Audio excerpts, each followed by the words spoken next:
আসসালামু আলাইকুম। সেলসের জব করবেন আর চাপ নিবেন না, এইটা হইতে পারে না। চাপ নেওয়ার মানসিকতা আপনার থাকতে হবে। এখন চাপ নেওয়ার মানসিকতা বলতে আপনি কি বুঝতেছেন সেটা আগে বুঝতে হবে।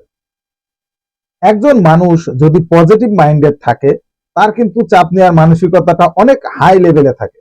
আর একজন যদি সবকিছুর ভেতরেই শুধু খুঁত খুঁত ভাব বা নেগেটিভ ভাব থাকে, না এটা আবার ঝামেলা বা কাজটাকে ঝামেলা মনে হয়, তার কাছে কিন্তু সবকিছুই ঝামেলা মনে হবে। আমি যদি সংক্ষেপে দু একটা জিনিস আপনাদের বোঝাই, যেমন মনে করেন আপনি মার্কেটিং এর জবে আছেন, সারাদিন অনেক পরিশ্রম করেছেন, এটা করতে হবে আপনাকে।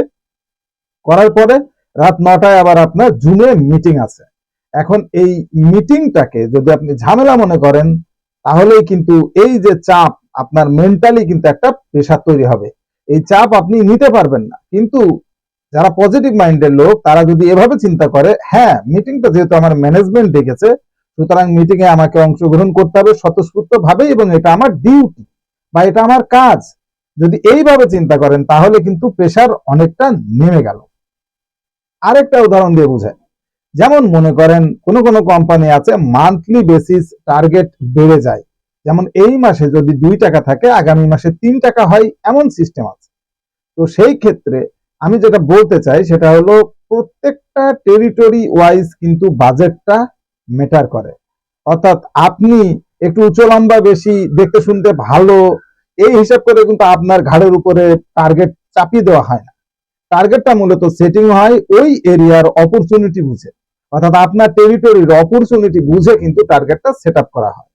সুতরাং আপনি টার্গেট নিয়ে চিন্তাই করবেন না, আপনাকে সবসময় চিন্তা করতে হবে আপনার ওয়ার্ক নিয়ে, কাজ নিয়ে।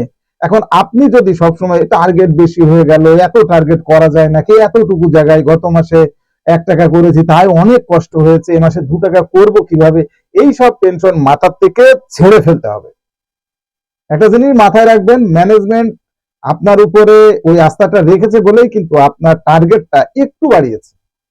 বা আপনি ধরেই নেন টার্গেটটা বেশি হয়ে গেছে, মার্কেট ওয়াইজও বেশি হয়ে গেছে, ধরেই নেন আপনার প্রতি সেই আস্থাটা তাদের আছে বলেই কিন্তু তারা এটা করেছে। সেইভাবে আপনি পজিটিভলি এটাকে ধরুন এবং চিন্তা করুন আর কোন কোন ওয়েতে কাজ করলে আপনার সেলসটা বাড়বে, আপনার অ্যাচিভমেন্টটা আসবে, এই চিন্তাটা করুন। দেখবেন অনেকগুলো দরজা কিন্তু খুলে গেছে। কিন্তু সারাক্ষণ যদি মাথার ভিতরে ওই বাজেট নিয়ে চিন্তা করেন বা এই চাপ যদি আপনি নিতে না পারেন, ভাই মার্কেটিং এর জব আপনার জন্য না।